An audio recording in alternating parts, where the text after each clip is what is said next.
Hello students, I am Bhanu sir from लक्ष्य institute. बेटा, units and measurements में आज अपन बहुत ही इजी और बहुत इंटरेस्टिंग टॉपिक डिस्कस करने वाले हैं। लास्ट क्लास तक अपन ने सीख लिया था कि अगर मेजरमेंट को प्रिसाइज से भी और प्रिसाइज यानी कि और ज्यादा एक्यूरेट बनाना है तो मीटर स्केल से बेटर था वर्नियर कैलिपर, वर्नियर कैलिपर से बेटर था स्क्रू गॉज, क्योंकि लीस्ट काउंट जितनी छोटी होती जाएगी जो एक्यूरेसी है वो उतनी ही ज्यादा होती जाएगी। मीटर स्केल की जो लीस्ट काउंट है वो है 0.1 centimetre, that is 1 millimetre. Vernier calliper की 0.01 सेंटीमीटर और स्क्रू गेज की 0.01 सेंटीमीटर। और वो भी बात करें अगर अपन तो ये जनरल स्क्रू गेज की लीस्ट काउंट है।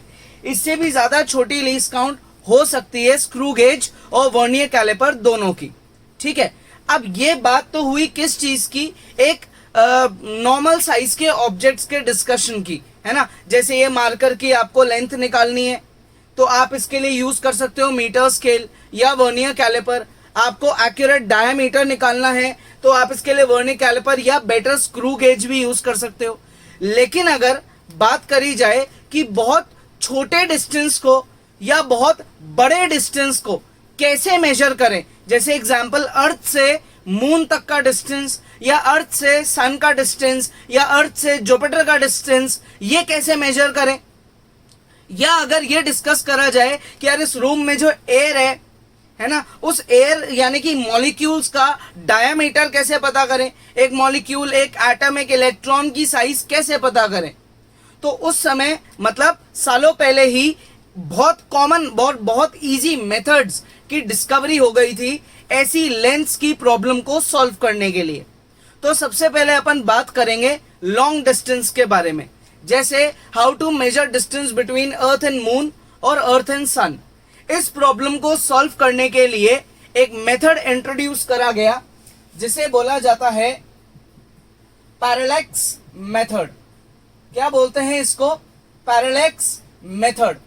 पैरेलैक्स मेथड जो है, पहली बात जो आप इसके बारे में याद रखेंगे, ये लॉन्ग डिस्टेंस को मेजर करने के यूजफुल होता है, उसमें ही काम आता है, फॉर लॉन्ग डिस्टेंसेस। ये बड़ी ही कॉमन बात है इसकी। ठीक है, आप कभी भी पैरेलैक्स मेथड को ये मार्कर की लेंथ या आपके घर की लेंथ और ब्रेड्थ, घर के डायमेंशंस, इतनी छोटी मेजरमेंट्स के लिए यूज नहीं करोगे, है ना। इनके लिए तो आपको बड़ा ही कॉमन मीटर स्केल या इंच टेप दी गई है। लेकिन अगर आपको पूछा जाए कि अर्थ से मून तक का डिस्टेंस क्या है तो आप क्या मीटर स्केल, वर्नियर कैलिपर या इंच टेप यूज करके बता सकते हो क्या? कॉमन बात है, नहीं बता सकते, नहीं बता सकते। इंच टेप थोड़ी खोलोगे मून तक कि मून तक इंच टेप जारी है उसके बाद हम बताएंगे, कॉमन बात है, पॉसिबल नहीं है। तो इसके लिए अपन एक नया मेथड पढ़ेंगे which is known as parallax method. अब जो पैरेलैक्स मेथड है इसको डिस्कस करने से पहले बड़ी ही कॉमन बातें अपन पहले डिस्कस करेंगे। जैसे आप लोगों ने 10th क्लास में भी पढ़ा है और हो सकता है 11th क्लास की ट्रिग्नोमेट्री में भी पढ़ा हो। अगर सर्कल के सेंटर को अपन यहां मार्क करते हैं ए, और मान लो यहां पे एक आर्क लिया जाता है विच इज बी सी। ठीक है, ये जो आर्क है इसकी लेंथ है एल और ये ए सी से ए बी तक जो डिस्टेंस है ये है रेडियस। सेंटर पे जो एंगल बना वो है theta, known as central angle, जो किस में होना चाहिए? रेडियन में होना चाहिए। थीटा किस में होना चाहिए? रेडियन में। एल और आर दोनों किस में होने चाहिए? मीटर्स में होने चाहिए। तो ऐसे केस में आपका जो फॉर्मूला है वो आप बोलोगे theta is equals to L upon R. Theta यानी कि एंगल, एल यानी कि length of arc and R का मतलब होता है रेडियस। ठीक है, यहां तक ये बड़ा ही बेसिक फॉर्मूला है जो आप में से कई लोग 10th में नहीं तो 11th की ट्रिग्नोमेट्री में पढ़ चुके हो।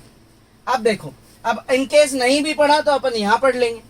अब इस केस में अगर मैं बी से सी तक की ये कॉर्ड ज्वाइन कर दूं, क्या ज्वाइन कर देता हूं? बी से सी तक की ये स्ट्रेट लाइन यानी कि कॉर्ड को ज्वाइन कर देता हूं, तो बड़ी ही इजीली सब लोग बता सकते हैं कि भाई इस केस में जो बी सी आर्क है यानी कि ये आर्क ये बहुत ज्यादा बड़ी है किससे? इस बी सी कॉर्ड से, क्योंकि क्लियरली डिफरेंस दिख रहा है। क्यों दिख रहा है? क्योंकि थीटा यानी कि जो एंगल है वो काफी अच्छी वैल्यू का बना हुआ है। लेकिन अगर अपन एक चेंज लाएं, इस बार अपन ने फिर से एक सर्कल लिया, मान लो सेंटर अभी भी वही है ए। अब अपन यहाँ पे पॉइंट्स बहुत क्लोजली अज्यूम कर रहे हैं। एक पॉइंट है यहाँ पे P और एक पॉइंट बिल्कुल इसके बगल में है Q। इनको आपने क्या करा, सेंटर से ज्वाइन कर दिया और आपके सेंटर पे एक एंगल बन गया जिसको क्या बोला जाता है, थीटा।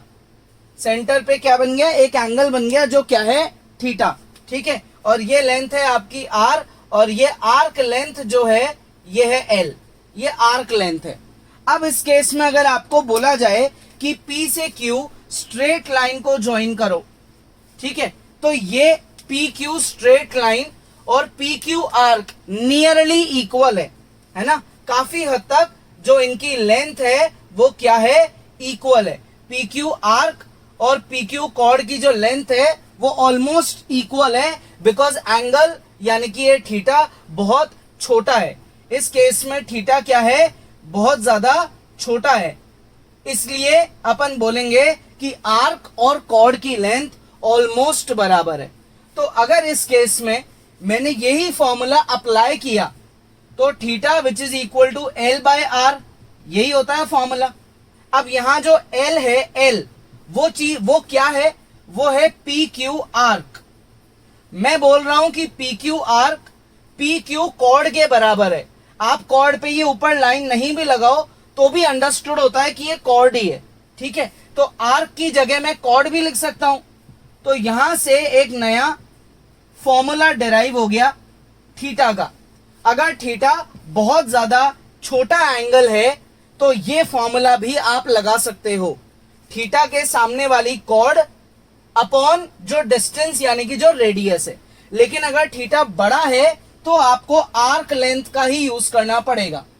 तो अपन पैरेलैक्स मेथड में इस फॉर्मूले को यूज करेंगे, क्योंकि अपने लिए पैरेलैक्स मेथड में थीटा जो है वो बहुत छोटा रहने वाला है। क्योंकि क्यों रहने वाला है, जैसे एग्जाम्पल मैं आपको अपन सबने काइट उड़ाई है, काइट उड़ाते हैं अपन, पतंग उड़ाते हैं। जब आप उसको हाथ में पकड़ते हो तो आपको उसकी एक्चुअल साइज दिखती है, एक एक पॉइंट दिखता है, उसके कलर्स क्लियरली विजिबल होते हैं। अगर उसमें कोई डिफेक्ट है, कोई छोटे छोटे कहीं से जरा सी फटी हुई है तो आपको दिख जाता है। लेकिन जब आप उसे उड़ा दोगे तो बहुत दूर जाने के बाद उसके आपको अलग अलग कलर्स ढंग से नहीं दिखेंगे। नेक्स्ट, अगर कहीं से उसमें कोई डिफेक्ट है तो वो भी नहीं दिखेगा। रीजन क्या है, जब वो आपके बिल्कुल पास में थी तो उसकी साइज आपको इतनी बड़ी दिख रही थी, तो आपने जहां से देखा वहां से आपका जो एंगल ऑफ व्यू है या जो अपना व्यू एंगल है वो काफी बड़ा था। इस केस में थीटा काफी बड़ा है, मतलब इस बात की डिस्कशन हो रही है। लेकिन अगर ये काइट बहुत दूर चले जाती है तो ये मुझे बड़ी ही छोटी सी दिखेगी, यानी कि इतनी सी दिखेगी, एक डॉट जितनी। अब मेरी लोकेशन तो अभी भी यही है, अपन थोड़ी उड़ के चल जाएंगे, उड़ेगी तो काइट उड़ के बहुत दूर चली गई, अपनी लोकेशन अभी भी वहीं के वहीं है। तो इस केस में जब आप इसको कंप्लीटली देखोगे तो आपका जो एंगल ऑफ व्यू है वो बहुत ज्यादा पहले से छोटा बनेगा। Theta 1, theta 2, theta 1 is very very small than theta 2। तो पैरेलैक्स मेथड में अपन इस चीज का डिस्कशन क्यों कर रहे हैं, क्योंकि पैरेलैक्स मेथड जो है वो बहुत लॉन्ग डिस्टेंस को मेजर करने के लिए यूज आता है।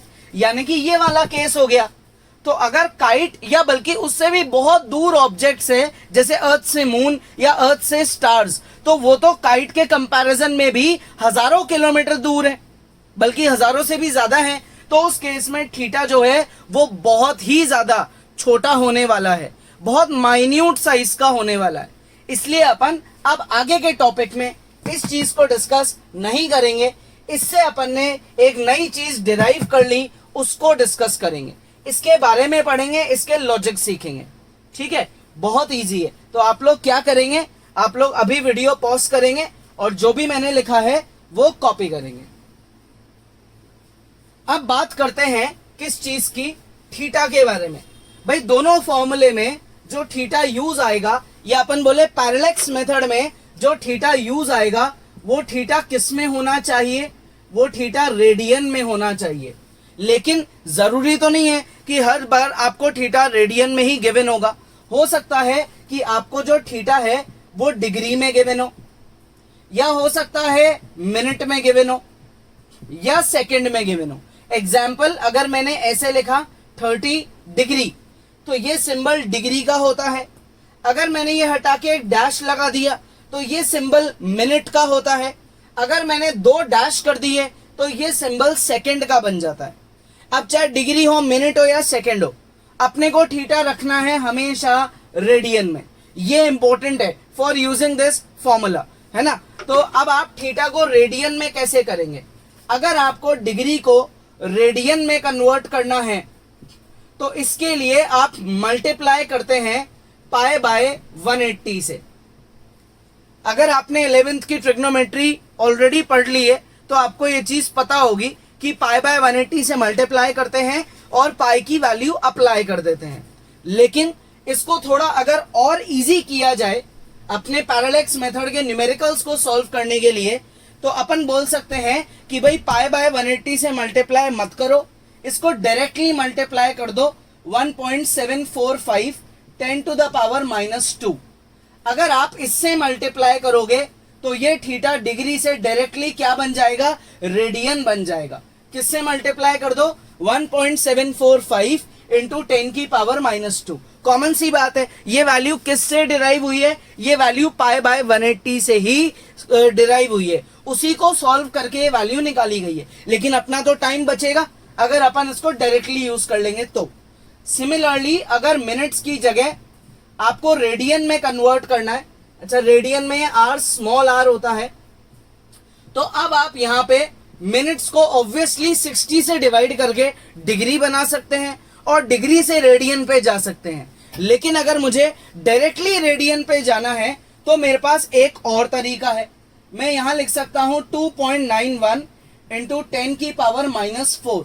इससे मल्टीप्लाई कर दो तो मुझे मिनट को डिग्री नहीं बनाना पड़ेगा, वो डायरेक्टली रेडियन बन जाएगा। सिमिलरली सेकेंड्स, पहले सेकंड को बनाएंगे मिनट 60 से डिवाइड करके, फिर मिनट को वापस 60 से डिवाइड करके बनाएंगे डिग्री। इससे बेटर है ना कि डायरेक्टली ही रेडियन बना लो। इसके लिए मल्टीप्लाई किया जाता है 4.85 इंटू 10 की पावर -6। ठीक है, देख लो 10 की पावर जो है उनमें दो का डिफरेंस है, -2 -4 -6, दो का डिफरेंस आ गया। इस तरीके से आप इसको याद रख लेना, 1.745, 2.91 और 4.85। ये तरीके हैं थीटा को रेडियन में कन्वर्ट करने के, क्योंकि बिना उसके अपन पैरेलक्स मेथड को यानी कि इस फॉर्मूले को अप्लाई नहीं कर सकते। अब बात करेंगे कि यार पैरेलक्स मेथड की यूजेस क्या हैं, इसको एक्चुअल में कैसे अप्लाई किया जाए। तो कैसे अप्लाई करते हैं, देखो स्टार्ट करते हैं यूजेस ऑफ पैरेलक्स मेथड से। अब अगर अपन अज्यूम करें कि अपन कहां खड़े हैं, अर्थ पे खड़े हैं, ठीक है, अपन कहां खड़े हैं भाई, अर्थ पे खड़े हैं, तो ऑब्वियसली अर्थ तो बहुत ज्यादा ह्यूज है, अर्थ बहुत ज्यादा ह्यूज है। तो मान लो आपने, ये आपका अर्थ है, ठीक है, फ्लैट तो होता नहीं है, ऑब्वियसली कर्व्ड शेप का होता है ना, और यहां बहुत दूर कहीं पे एक स्टार है। क्लियर यहां तक? ये अर्थ है, ये अर्थ है, और ये बहुत ज्यादा मिलियन किलोमीटर्स दूर ये स्टार है। अब आपको अर्थ से स्टार का डिस्टेंस पता करना है। ये कोई जरूरी नहीं है कि आप स्टार का ही डिस्टेंस पता करो, यहाँ मून भी हो सकता है, सन भी हो सकता है, या कोई और प्लैनेट भी हो सकता है। ठीक है, अपन एक एग्जाम्पल ले रहे हैं। अब आपने क्या किया, आप पहले यहां पे थे, मान लेते हैं इधर ए पॉइंट पे, और आपने इस ए पॉइंट से इस स्टार को ऑब्जर्व करा। स्टार भी एक डॉट जैसा ही दिखेगा, है ना, ये तो आप 10th क्लास में ही पढ़ चुके हैं ह्यूमन आई के टॉपिक में। क्लियर यहां तक? अब स्टार भी आपको एक डॉट जैसा दिखेगा। तो जब आपको स्टार डॉट जैसा दिखेगा तो आपने ये आपकी लाइन ऑफ व्यू बना ली। मान लेते हैं ये लाइन ऑफ व्यू का जो डिस्टेंस है वो कैपिटल डी है। ठीक है यहां तक? अब आप यहां ए पॉइंट से उठे और आप थोड़ा सा दूर आके बैठ गए, मान लो यहां आके बैठ गए, बी पॉइंट पे, और आपने बी पॉइंट से स्टार को देखा, और अभी भी डिस्टेंस जो है वो उतना ही है। क्लियर? क्योंकि हजारों किलोमीटर दूर के डिस्टेंस में अगर 1-2 किलोमीटर कम भी हो जाएंगे तो it hardly matters, it is a common thing, understood सी बात है। ठीक है, तो ये दोनों क्या है, आपकी पोजीशन जो अर्थ पे है उससे स्टार तक का डिस्टेंस है। ठीक है, अब जो दो पोजीशंस अपन ने बदली उनमें भी तो थोड़ा सा गैप है, तो वो जो गैप है, देखो इस बार ये स्ट्रेट लाइन इस ऊपर ब्लैक वाला जो ये आर्क है इसके ऑलमोस्ट बराबर ही तो है, काफी हद तक सिमिलर ही दिख रहा है। ये आर्क और ये स्ट्रेट लाइन काफी हद तक इक्वल है। रीजन क्या है इक्वल होने का? बिकॉज ये जो थीटा बना है ये बहुत ज्यादा छोटा है। पैरेलैक्स मेथड में अपना जो थीटा है वो बहुत छोटा रहने वाला है, क्योंकि डिस्टेंस बहुत ज्यादा बड़ा होने वाला है। बहुत दूर देखोगे तो छोटा सा एंगल बनेगा। यहां पे ए और बी जो अपनी इनिशियल पोजीशन और जो फाइनल पोजीशन थी उनके बीच में जो गैप है उसे बोला जाता है बेसिस। क्या बोला जाता है? बेसिस। ठीक है यहां तक। अब अगर ये बेसिस है, ये डिस्टेंस है कैपिटल डी और ये थीटा है, तो बड़ा ही कॉमन सा फॉर्मूला अपन ऑलरेडी डिस्कस कर चुके हैं, है ना, सर्कल के बारे में। थीटा आर और एल क्या होता है formula? Theta is equals to L upon R. तो अगर ये फॉर्मूला मैं यहां लगाऊं तो theta is equals to B upon D. अब आपकी फॉर्मूले में कितनी चीजें दिख रही है? 3 चीजें। क्या क्या? थीटा यानी कि जो एंगल है, जो आपको हो सकता है क्वेश्चन में गिवन हो लेकिन आपको उसे रेडियन में कन्वर्ट करना पड़ जाए। नेक्स्ट चीज, आपको स्मॉल बी गिवन हो सकता है। Small B is known as basis. Basis का मतलब अपनी जो दो पोजीशंस हैं, जो अपने दो पॉइंट्स ऑफ ऑब्जर्वेशंस हैं, उनके बीच का डिस्टेंस, इसको बोलते हैं बेसिस। ठीक है, तो ये आपको 3 में से 2 चीजें क्या होगी? गिवन होगी, और निकालना क्या होगा? Capital D, that is distance which is very very large. तो थीटा है एक एंगल जो कि बहुत छोटा है, और कैपिटल डी क्या है? डिस्टेंस जो कि बहुत बड़ा होने वाला है, क्योंकि पैरेलैक्स मेथड अप्लाई ही वहां होता है जहां आपको बहुत लंबे डिस्टेंस को मेजर करना होता है। क्लियर है यहां तक? तो ये आपका अर्थ था। यहां पे आपका स्टार या मून या कोई और प्लैनेट या सन कुछ भी हो सकता है। यहां पे सन भी हो सकता है या यहां पे कोई प्लैनेट भी हो सकता है, कुछ भी हो सकता है। बस आपको उसको क्या करना है? उसको दूर तक देखना है और उसका डिस्टेंस मेजर करके बताना है। तो अपन पैरेलैक्स मेथड का पहला यूज पढ़ चुके हैं टू मेजर लॉन्ग डिस्टेंस, और उसका बड़ा ही इजी सा फॉर्मूला अपन ने पढ़ लिया। ध्यान रखेंगे कि ये दोनों चीजें मीटर्स में होनी चाहिए according to SI unit system, और थीटा जो है वो रेडियन में होना चाहिए। ठीक है, क्लियर यहां तक? इजी है बहुत। अब आगे बात करते हैं। अब आगे सबसे पहले एक वर्ड का, इस फॉर्मूले में जो वर्ड यूज आया है बेसिस, इसका मतलब समझते हैं। ये बड़ा ही कॉमन वर्ड है। एग्जाम्पल जैसे ये भी आप लोगों ने हो सकता है 10th क्लास में पढ़ा हो। ह्यूमन आई में आपकी आई के पीछे जो स्क्रीन होती है उसको रेटिना बोलते हैं, जो ब्रेन से कनेक्टेड होती है ऑप्टिक नर्व के थ्रू। जब भी आप कोई ऑब्जेक्ट जैसे मार्कर देखते हो तो इस ऑब्जेक्ट से रेज निकल के आई में एंटर करती है, रेटिना पे उसकी इमेज बनती है। वो इमेज इन्वर्टेड, उल्टी होती है, ब्रेन उसको सीधा करके वापस ऑलमोस्ट रेटिना पे भेजता है। ये अपन समरी में डिस्कस कर रहे हैं, इसलिए आपको चीजें विजिबल होती है because of retina, because of optic nerve and brain. इसकी वजह से ही चीजें विजिबल है। अब अगर मैंने आपको बोला कि यार ये मार्कर है ना, आप अपनी क्या करो, ये लेफ्ट आई बंद करो और राइट आई से इसको देखो, तो ये आपको एक्चुअल पोजीशन से थोड़ा सा राइट आई की तरफ दिखेगा, शिफ्ट हुआ हुआ दिखेगा, है ना। रीजन क्योंकि आप राइट आई से देख रहे हो, तो राइट आई की ही रेटिना अभी काम कर रही है। अब अगर आप राइट आई को बंद कर दोगे और लेफ्ट आई से देखोगे तो आपको थोड़ा सा लेफ्ट की तरफ दिखेगा। रीजन क्योंकि लेफ्ट आई काम करेगी तो लेफ्ट की ही रेटिना पे इमेज बनेगी, राइट पे नहीं बनेगी। लेकिन जब अपन दोनों जगह से देखते हैं, दोनों जगह से, तो दोनों की ये जो व्यू जा रही है, ये व्यू, ठीक है, ये व्यू आपको सेंटर पोजीशन दिखाती है। यानी कि एक तरीके से अपन ने लेफ्ट आई की रेटिना की लोकेशन राइट आई की रेटिना की लोकेशन का एवरेज निकाल के सेंटर पोजीशन निकाल दी, which is the actual position. तो अपनी जो दोनों आईज है उनके बीच में थोड़ा सा डिस्टेंस है, कुछ गैप है, उस गैप को बेसिस बोला जाता है। और ये जो लॉन्ग डिस्टेंस है इसको कैपिटल डी बोला जाता है। क्लियर यहां तक? और ये जो दोनों रेज यूं जा रही है इस मार्कर को देखने के लिए, तो मार्कर पे एक छोटा सा एंगल बन रहा है जिसको थीटा बोला जाता है। तो काफी हद तक ये वही चीज है। ये मान लो आपकी लेफ्ट आई है, ये मान लो आपकी राइट आई है, दोनों के बीच में जो डिस्टेंस है वो बेसिस है। ये आपकी लाइन ऑफ व्यू बन गई, ये एक्चुअल पोजीशन है और यहां आपका थीटा है। अब ये डिस्टेंस आई और मार्कर के कंपैरिजन में आई और स्टार का तो बहुत ज्यादा होने वाला है, तो it is a very huge distance जिसके लिए अपन पैरेलैक्स मेथड पढ़ रहे हैं। क्लियर यहां तक? अब पैरेलैक्स मेथड का दूसरा यूज पढ़ेंगे। दूसरा यूज है कि बहुत ह्यूज ऑब्जेक्ट जो होते हैं, जो सेलेस्टियल बॉडीज होती है, जैसे प्लैनेट्स हुए, स्टार्स, सन, मून या कई सैटेलाइट्स हैं, है ना, इन सब के डायामीटर्स कैसे पता करे जाएं, इन सब के डायामीटर्स कैसे पता करे जाएं। तो जैसे मान लो फिर से डिस्कस करते हैं, ये आपका अर्थ है सेम पहले की तरह, ठीक है, और यहां पे आपका कोई प्लैनेट है, ठीक है, यहां पे आपका कोई प्लैनेट है। इस बार अर्थ को अपन छोटा बनाते हैं और जो प्लैनेट अपन लेने वाले हैं वो मान लो जुपिटर है। जुपिटर ऑब्वियसली अर्थ से बड़ा है, सबको पता है। इनके बीच में मिलियंस ऑफ किलोमीटर का डिस्टेंस है ना। तो अब सबसे पहली चीज, आप फर्स्ट मेथड को यूज करके अर्थ से जुपिटर तक का डिस्टेंस निकालेंगे। क्या करेंगे? आप फर्स्ट मेथड का यूज करके अर्थ से जुपिटर तक का डिस्टेंस निकालेंगे।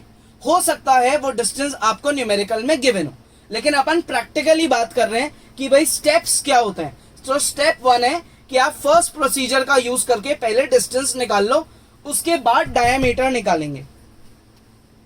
अब मान लो आपको capital D that is distance आपको पता हो, ये आपकी अर्थ पे पोजीशन है, ये आपका जुपिटर का एक एंड पॉइंट है। अब आपने क्या करा, इस पॉइंट से, आपकी पोजीशन से जुपिटर के एक एंड पॉइंट को देखा।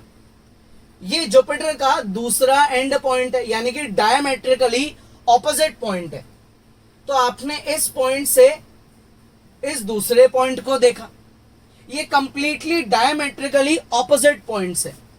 अर्थ से जो जुपिटर का डिस्टेंस है वो है कैपिटल डी, जो अपन ऑलरेडी निकाल चुके हैं। ये स्मॉल डी क्या है? ये जुपिटर का क्या है? डायामीटर है, जो इस बार अपने को फाइंड करना है। ये सेकंड यूज है पैरेलैक्स मेथड का, ये फर्स्ट यूज था to measure distance, to measure diameter.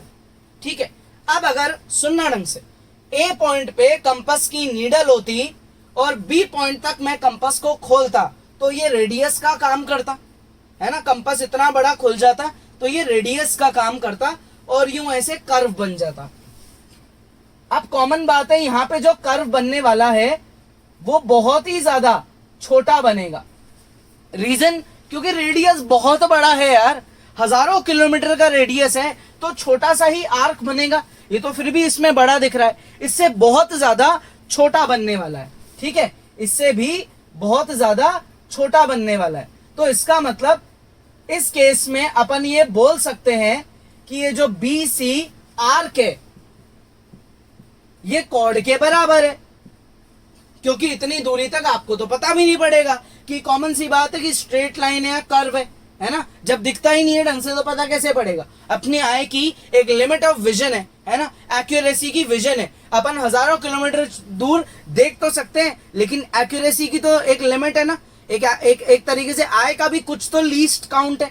इस वजह से अपन बीसी आर्क और बीसी डायमीटर में डिफरेंस नहीं कर पाएंगे। तो अब थीटा का फॉर्मूला अपन ने क्या पढ़ा है? थीटा का फॉर्मूला पढ़ा है length of arc divide by radius. इसको अप्लाई करते हैं, थीटा की जगह एक एंगल यहां चेंज करते हैं अल्फा, दोनों में अलग अलग एंगल रहेगा, उससे कंफ्यूजन भी नहीं होगा। अल्फा, ठीक है। सामने जो आपका रेडियस है वो दोनों ऑलमोस्ट बराबर सी बात है, तो मैं रेडियस को ले सकता हूं small D, that is diameter. क्या ले सकता हूं? Small D. और ये जो है आपका मतलब ये लेंथ ऑफ आर्क है जिसे मैंने लिया स्मॉल डी, है ना। ये डायामीटर है किसका, जुपिटर का, जो मेरे लिए यहां से लेंथ ऑफ आर्क का काम कर रहा है। और ये क्या है, ये डिस्टेंस है रेडियस जो है कैपिटल डी। तो ये फॉर्मूला निकल गया। अब काफी हद तक सिमिलर फॉर्मूला ही तो है, तीन चीजों की तो बात हो रही है ना। एक तो दो पॉइंट्स के बीच का गैप, दो पॉइंट्स के बीच का गैप, सेंटर पे बनने वाला एंगल, सेंटर पे बनने वाला एंगल जो दोनों केस में बहुत ज्यादा छोटा होने वाला है। इसको समझाने के लिए बड़ा बनाया है, एक्चुअल में ये एंगल भी बहुत ज्यादा छोटा है, ठीक है। और नेक्स्ट चीज, एक ह्यूज डिस्टेंस, क्लियर यहां तक, जो पैरेलैक्स मेथड से निकाला जाता है। अब एक और आपको बता देता हूं एक चीज, ये जो थीटा है या जो ये अल्फा है, इनको क्या बोला जाता है, इनको बोला जाता है पैरेलैक्स एंगल, है ना। अब आप समझ ही जाओ पैरेलैक्स एंगल नाम क्यों देना है। It is a unique name to give them a unique identity, कि यार इस केस में आप स्पेशली जो एंगल बोलोगे वो बहुत ज्यादा छोटा है क्योंकि पैरेलैक्स मेथड की डिस्कशन हो रही है। एक और नाम जो आप इनको दे सकते हो वो है पैरेलैटिक एंगल, एक ही बात है। तो किसी भी बुक में अगर इन दोनों में कोई वर्ड हो या किसी न्यूमेरिकल में हो तो आप कंफ्यूज मत हो ना, ये तो कॉमन टर्म्स है ना। ये ध्यान रखेंगे कि थीटा हो चाहे अल्फा हो वो रेडियन में होना चाहिए और बाकी की सारी लेंथ्स मीटर में होनी चाहिए। अब मैं आपसे इतनी देर से लेंथ की बात मीटर में क्यों कर रहा हूं, क्योंकि क्वेश्चन में लेंथ जो है अगर वो बहुत ज्यादा ह्यूज होती है तो जरूरी नहीं है कि हर बार वो मीटर में ही गिवन हो सकता है वो किलोमीटर में गिवन हो, या हो सकता है वो लाइट ईयर में गिवन हो, या हो सकता है वो एस्ट्रोनॉमिकल यूनिट में गिवन हो, या पार्सेक यूनिट में गिवन हो। तो अगर ये अलग अलग यूनिट्स आ जाए तो मीटर के कन्वर्जन्स कैसे होते हैं ये भी बहुत इजी है। देखो ये आपका कॉपी हो गया, पॉज करके कॉपी करेंगे।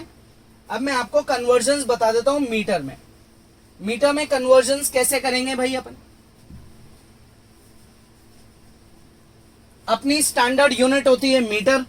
इन केस ऐसा हो कभी कि आपको जो लेंथ है वो गिवन है मान लो लाइट ईयर में, तो आपको याद रखना है 1 light year is equals to 9.46 10 to the power 5 metre. Next आपको लेंथ गिवन हो किस में, पारसेक में, तो आपको याद रखना है 3.08 multiply by 10 to the power 6 metre. या फिर आपको गिवन हो एस्ट्रोनॉमिकल यूनिट में, एस्ट्रोनॉमिकल यूनिट, तो इस केस में फॉर्मूला जो कन्वर्जन है वो क्या लग जाएगा 1.496 into 10 to the power 11 metre. तो अगर ये बहुत ह्यूज डिस्टेंसेस होते हैं तो मीटर में जरूरी नहीं है आपको गिवन हो, तो आप इस तरीके से उन्हें कन्वर्ट कर सकते हैं, ठीक है। इजी है बहुत।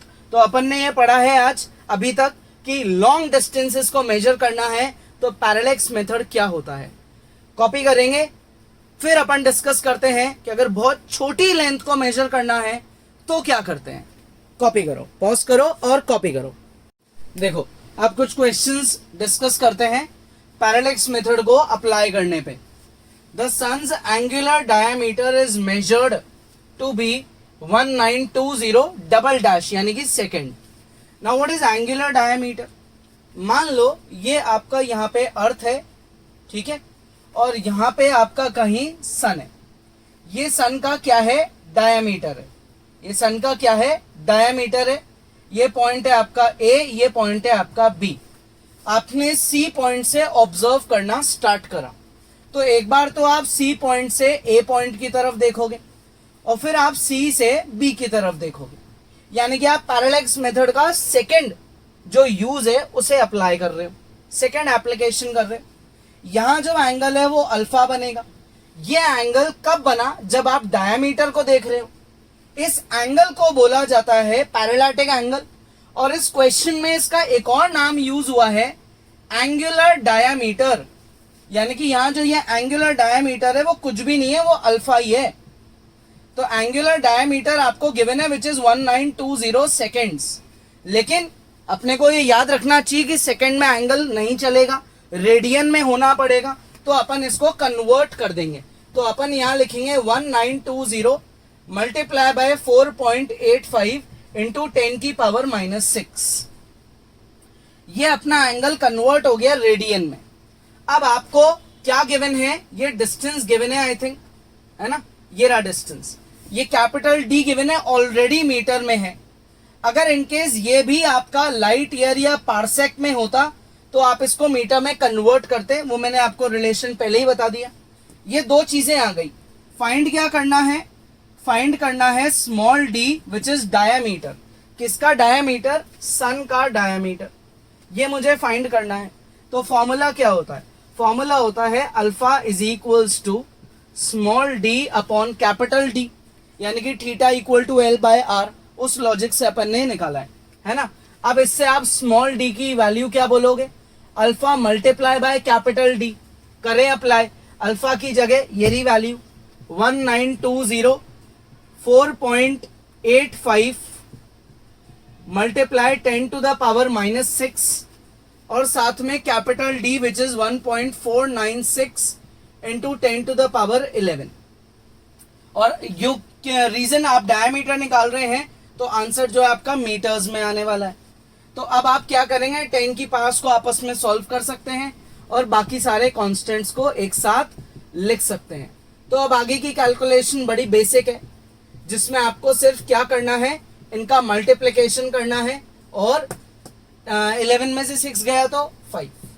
और एक चीज और ध्यान रखनी है, इसको प्रॉपर साइंटिफिक नोटेशन में छोड़ना है। What is proper scientific notation, पहले डिजिट के बाद डेसिमल आ जाना चाहिए, है ना। तो आपको इसे ऐसे कन्वर्ट करना है और उस अकॉर्डिंग 10 की पावर्स को चेंज करना है। तो बहुत इजी है, आगे का क्वेश्चन बहुत इजी है, कॉपी करो। अब देखो इस क्वेश्चन में क्या बोल रहे हैं, moon is observe from 2 diametrically opposite points A and be on earth. यहां पे मान लेते हैं आपका अर्थ है, यहां एक पॉइंट ए है, यहां पॉइंट बी है, कंप्लीटली डायमेट्रिकली ऑपोजिट पॉइंट से हैं। अपन ने इन दो पॉइंट से सामने इस मून को ऑब्जर्व करा, तो एक बार तो आपकी लाइन ऑफ व्यू ए से सी की तरफ जाएगी और फिर एक बार बी से सी की तरफ जाएगी और यहां बड़ा ही छोटा सा एंगल बनेगा, पैरेलैक्स एंगल थीटा। ठीक है, तो ये क्या है आपका, ये डायामीटर है, यानी कि ये बेसिस भी है ना। दो पॉइंट्स ऑफ ऑब्जर्वेशन के बीच का गैप बेसिस होता है, डिस्टेंस कैपिटल डी होता है। आपको क्या क्या गिवन है, देखो थीटा गिवन है 1 डिग्री 54 मिनट और बेसिस यानी कि अर्थ का डायामीटर गिवन है, लेकिन प्रॉपर साइंटिफिक नोटेशन में नहीं गिवन है।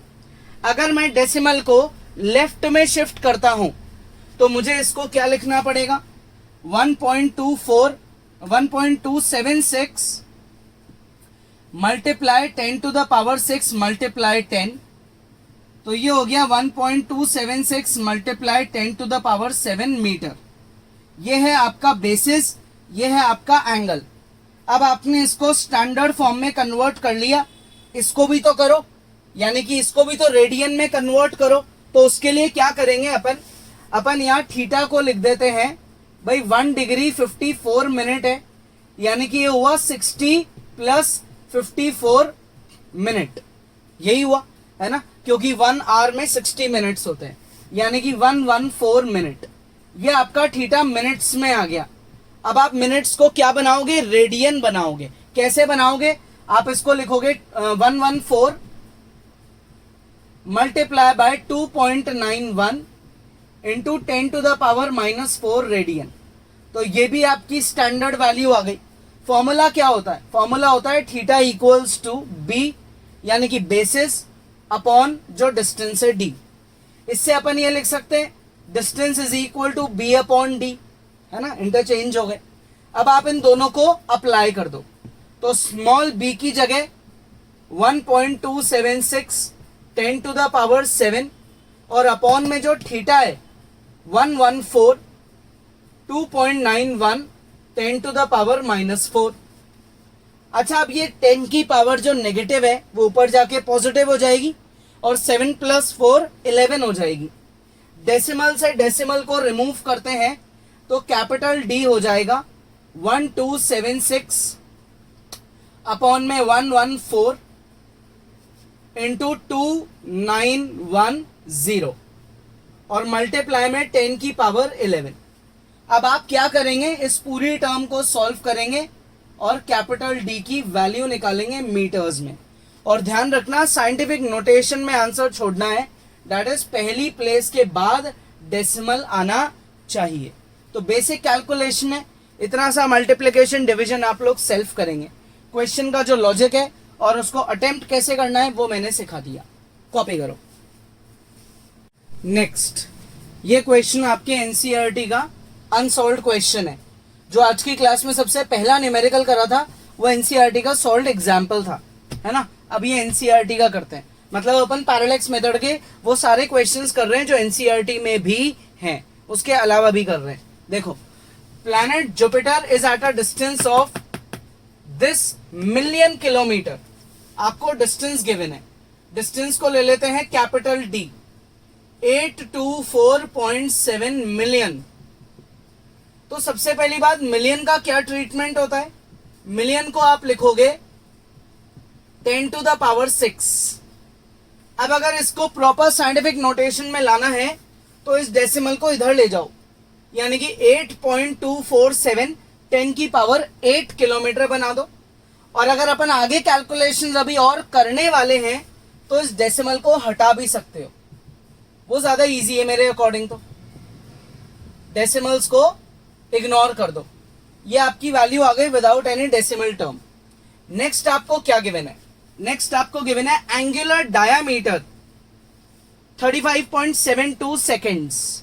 ये एंगुलर डायामीटर है, तो अगर ये एंगुलर डायामीटर है मतलब ये एंगल है, एंगल सबटेंडेड है, पैरेलैटिक एंगल है। तो अब आप इसको ऑब्वियसली सेकेंड्स में यूज नहीं कर सकते, तो रेडियन में कन्वर्ट करेंगे और उसके लिए क्या करेंगे? मल्टीप्लाई करेंगे। किससे मल्टीप्लाई करेंगे? 4.85 इंटू 10⁻⁻6 से मल्टीप्लाई करेंगे और ये रेडियन बन जाएगा। तो अब आपके पास दो चीजें आ गई, डिस्टेंस भी आ गया और एंगल भी आ गया। अपन फाइंड क्या करना चाहते हैं? Diameter of Jupiter. क्वेश्चन की समरी क्या थी कि आप जो है ज्योमेट्री को ऑब्जर्व कर रहे हो, कहां से? अर्थ से। तो ये ऑब्वियसली आपका जो अर्थ है वो बहुत छोटा बनेगा, जुपिटर काफी बड़ा बनेगा। आपने अर्थ के एक पॉइंट से जुपिटर के दोनों डायमेट्रिक ऑपोजिट पॉइंट्स को देखा। डिस्टेंस है कैपिटल डी, एंगल जो बना वो है अल्फा, और ये जुपिटर का डायमीटर है विच इज स्मॉल डी। तो by using the formula of parallax method आप ये लिखेंगे और इससे स्मॉल डी की वैल्यू निकाल लेंगे, ये फॉर्मूला लगा देंगे।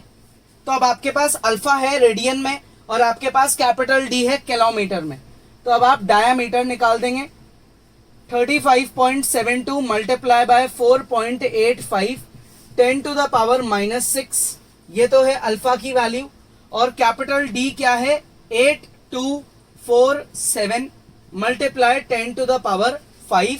ठीक है। अच्छा एक चीज ये देखो, यहाँ ये किलोमीटर में है तो आप इसको मीटर में कन्वर्ट करोगे कैसे?